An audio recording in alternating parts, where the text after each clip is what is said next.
Yan talaga ang toxic sa social media. Pag low profile, mahirap agad. Pag nag-flex naman ng kung anong meron, mayabang naman. Saan po talaga lulugar? Ako, delikado yan sister, kaya madaming ma-depress ba?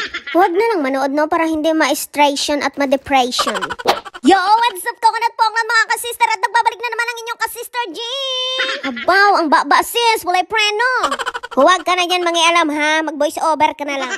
Agoy, na-miss ko man ang mag-vlog-vlog mga kasister no, kaya na-busy man tayo mga kasister. Ito mang vlog natin na ito mga kasister, last week pa ito, ngayon ko lang talaga siya na-edit. Sa sobrang kabisihan ko talaga, nakalimutan ko na ito si sitaw, kaya nagabok na siya. Buti na lang talaga no, may tarim tayo sa likod na sitaw at nakakuha tayo ng ilang piraso. Ang lahok man lang ito sa kalabasa kung gataan mga kasister. Ito man ang ating cravings for today's video kasister. Bogit, may cravings si Inday. Bahala na mga kasister no, nakaunti lang yung ating sitaw, pwede na yan pantawid gutom ba. Isa man lang ako dito niyan kakain mga kasister, kaya no worries ba. Lahukan ko man ito ng mga iba pang pwedeng ilahok mga kasister para dumami. Remember before mga kasister no, Bogit, English ipay ha.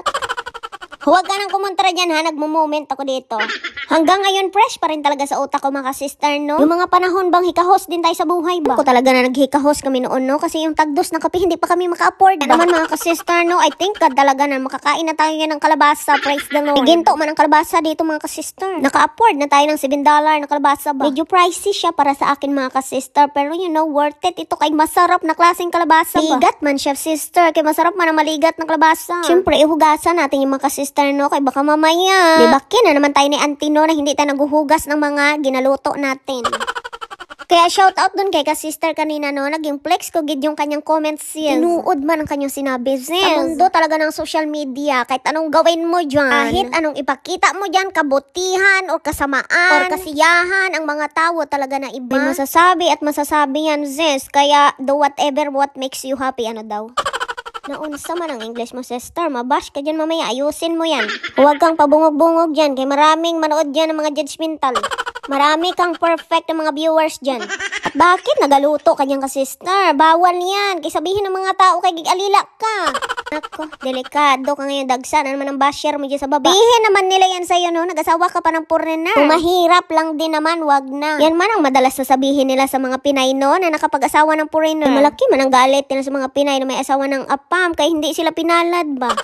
Ikaw ba naman, no? Hindi ka magalit, no? Years, many years na sila dyan sa dating site, hindi pa rin sila pinalad. Maintindihan man natin, no? Yung mga hinanaing ba nila sa buhay. Kaya malaki man ang pangangailangan, sis. May mga needs ba? Example ko na lang to si auntie, no? Kaya ipa-opera niya pa talaga ang matris ko ba? Kay doktor man siya, huwag na kayo kumontra. Pakasipag talaga ito ni auntie, kay may sideline pa siya, sis. Doktor siya sa umaga, kay mangkukulam siya sa gabi Grabe, katakot ka man, auntie. Oy, saan na kaya ito nagpunta si auntie, no? Kay ginahulat ko ba na kulamin niya ako kay wala man nag-abot.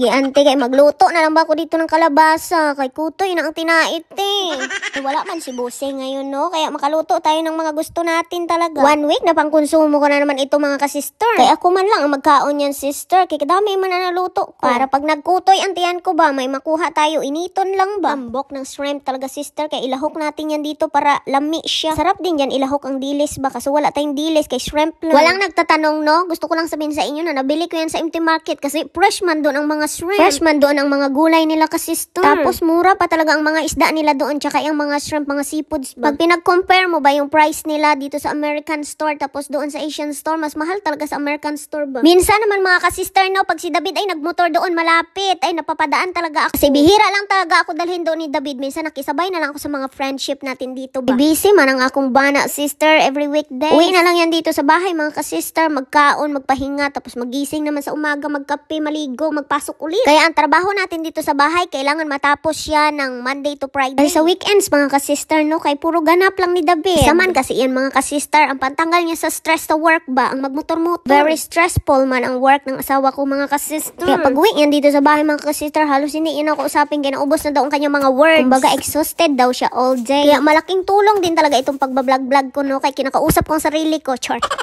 Hapon na naman ito mga ka-sister at naisip ko talagang iluto para sa dinner ng asawa ko. No? Magnilaga tayo na baka kay favorite niya yung sister. Medyo sinanay ko na kasi siya ng very light ba na kumain ng Filipino food. Ganyan ang itsura ko, magtaka kayo no, kay kagigising ko lang yan mga ka-sister. Pagtingin ko talaga sa orasan no, nagdali-dali na talaga ako magluto kay parating ng asawa ko sis. Gusto ko man sis, pag uwi niya sa bahay kay ready na ang makaon ba. Dahil everyday na ginawa ng Panginoon no. Pag uwi sa hapon ng asawa ko, lagi kong marinig, I'm hungry. Dapat magluto na ako niyan mga ka-sister bago pa siya makauwi. Pick up lang kami ng grocery after namin mag-dinner. Abangan ninyo itong ating video ba, nag-review ako sa cookies ni Selena Gomez.